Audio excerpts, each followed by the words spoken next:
Diary of a Breakup/Breakdown. A short play written by Alex Brown. Adapted for radio by Riley C. Sequaces.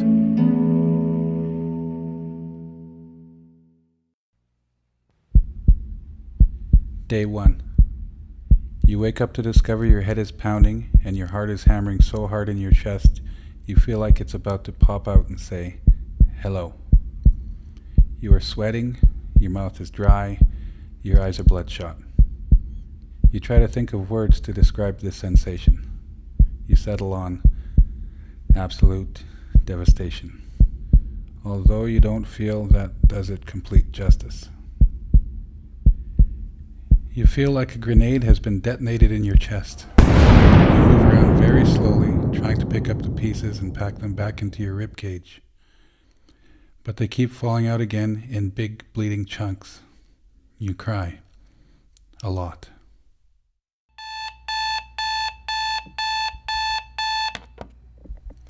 Day 2. You wake up. You look at the clock. It's 7:45 a.m. You decide not to go to work today. Again. You close the curtains and take 2 sleeping pills. A little later, you wake up and look at the clock. It's 8:15 a.m. You feel like everything is in super slow motion. Every step takes an eternity. The full weight of the world is on your shoulders and it's grinding you into the earth. You try to breathe slowly. Remind yourself you are not dead, although this must be close to what death feels like.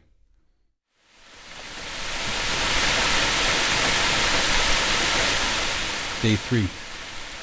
You discover that everything reminds you of her. The shower reminds you of the walk you took when you got caught in the rain and you both got soaking wet. And how at the time it really made you mad, but now you would do anything to be soaking wet again. The color of an apple reminds you of her lips, the softest in the world, and how your lips would melt into hers when you kissed. A bird reminds you of her half laugh, half chuckle. You hated that, or so you thought. You thought a lot of things at the time. Most of them were wrong. Day 4. You try very hard not to call her. You surprise yourself by succeeding for a whole 5 minutes. You try again for the next 5 minutes. You try not to obsess about her. You find this very hard. You replay every second of your time together over and over again. You wish there had been an umpire who could have stepped in and stopped things when they were going wrong, to call a timeout.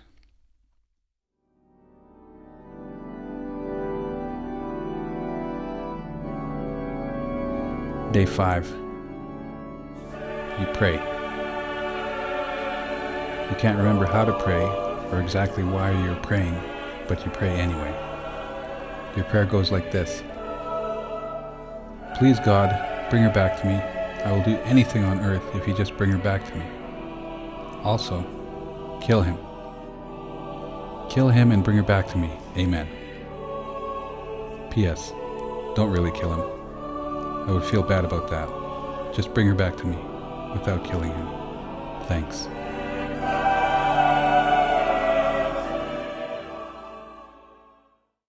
Day 7. You ask yourself why they call it a breakup. There is no up in this. From the way you see it, it's all down, down, down.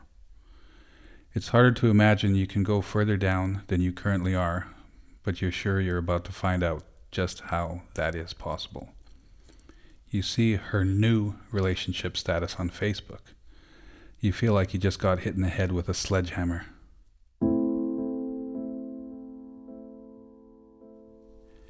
Day 8. You try to think of all the bad things about her. You try and think of some more. You give up when all you can think of is she occasionally wore quite unflattering beige granny panties. Day 9. You wish you'd stop waking up at 4:30 a.m. thinking about her and what if you did this and she did that. You try not to imagine her lying in bed with him, her head resting on his chest, slowly rising and falling with his breathing, his hand gently stroking her hair. You try to stay busy. You wonder if cutting your toenails repeatedly is classed as busy. Day 11. You remember how you once drank 25 tequila slammers and lived. You wonder if you did it again, you might die. You think at this moment dying might not be such a bad thing. This whole death thing seems to get a very bad rap. Day 12. You think about crushing your head in a vice. At least if you crushed your head in a vice, the pain would momentarily distract you from the pain in your chest. At least for a little while. Or maybe you could cut off your left arm. No, you're right. You've always been rather fond of your left arm. Day 14. You thought things would start to get better by now. They don't. This may also have something to do with the fact that today is her birthday. You try not to think of a birthday dinner with him. Presents, kisses, laughter. You fail. You picture her taking him to have dinner with her family on her birthday. You want to get a gun and blow your brains out. Then at least you won't be able to think about her.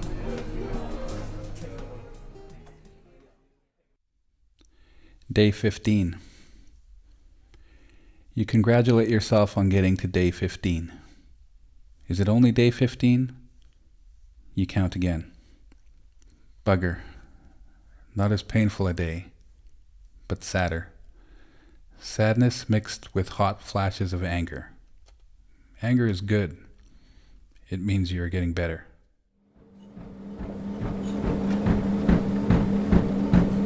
Day 16. When you are doing your run on the treadmill, you imagine them together.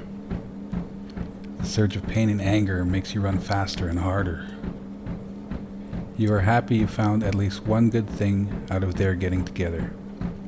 You congratulate yourself on this. You suddenly feel quite weird. You resolve not to think about them again while you are exercising. Day 17. You wonder if it would be easier if she decided just not to be with you and was alone rather than knowing she's with someone else. You decide it's much more painful knowing she is with someone else. You read through her Facebook page again. Bad idea. In a note to a friend, she writes, "Am ridiculously and madly in love. Must catch up soon, dude." This is a slight setback. A wave of red-hot emotion surges through your body like acid. You feel like you are right back on the first morning after, raw and bleeding. You also feel a touch angry. You are feeling all this about someone who uses the word dude. Day 18. You go over in your head the conversation you will have with her one day when you run into her at the supermarket in front of the frozen peas. You realize this is completely pointless. You go over it some more. You thought you knew what emotional pain was. You do now. Day 20. You think about buying a steamroller. If you bought a steamroller and you got someone to run you over with it 17 times, would you still feel like this? You remember the friend who urged you not to run from these feelings. He said to face them, to feel it head on. Oh, you're feeling it. You're feeling it big time.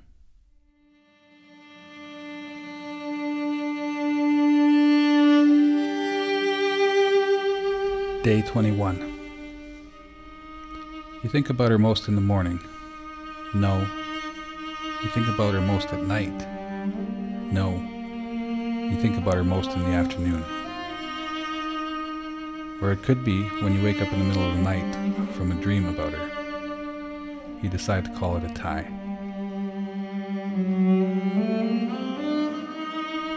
Day 22. A surprisingly tough day. Isn't this meant to be getting easier? You find it's the fun you had together you miss the most. You try to convince yourself it's all for the best. You fail. You try again. Day 23. You have a bit of a nothing day. This is slightly better than a goddamn bloody awful day.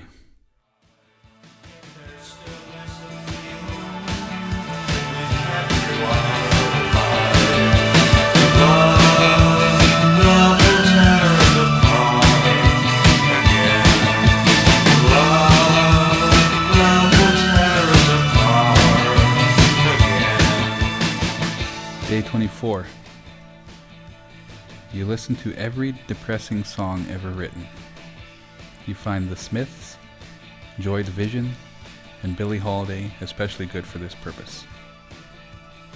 You find yourself listening to Whitney Houston. The greatest love is learning to love yourself.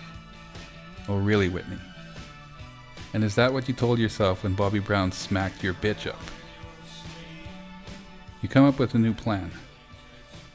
You'll be the best of friends. You'll all go out to dinner. You, him, and her. You'll drink lashings of red wine and hear how wonderful he is and how fantastic she is and how they're so happy they are together. You decide to come up with another new plan.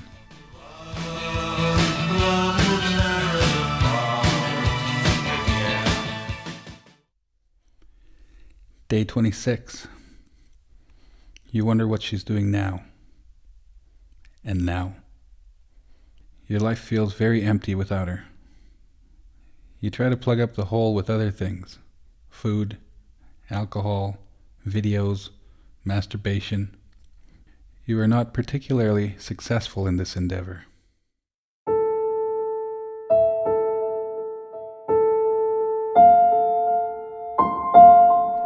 Day 27. At 1:17 a.m., after watching a very sappy movie, you send her a text. It says simply, "I love you. I hope it's all going well with Dustin."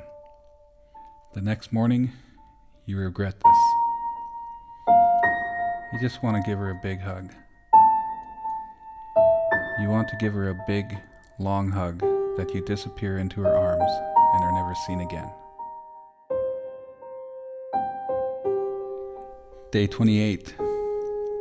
You wake up to find yourself experiencing a wave of righteous anger. How can she do this to you after all you've been through? How can she say she's in love with him already? They only just met. How dare she? This lasts for most of the morning. You enjoy it.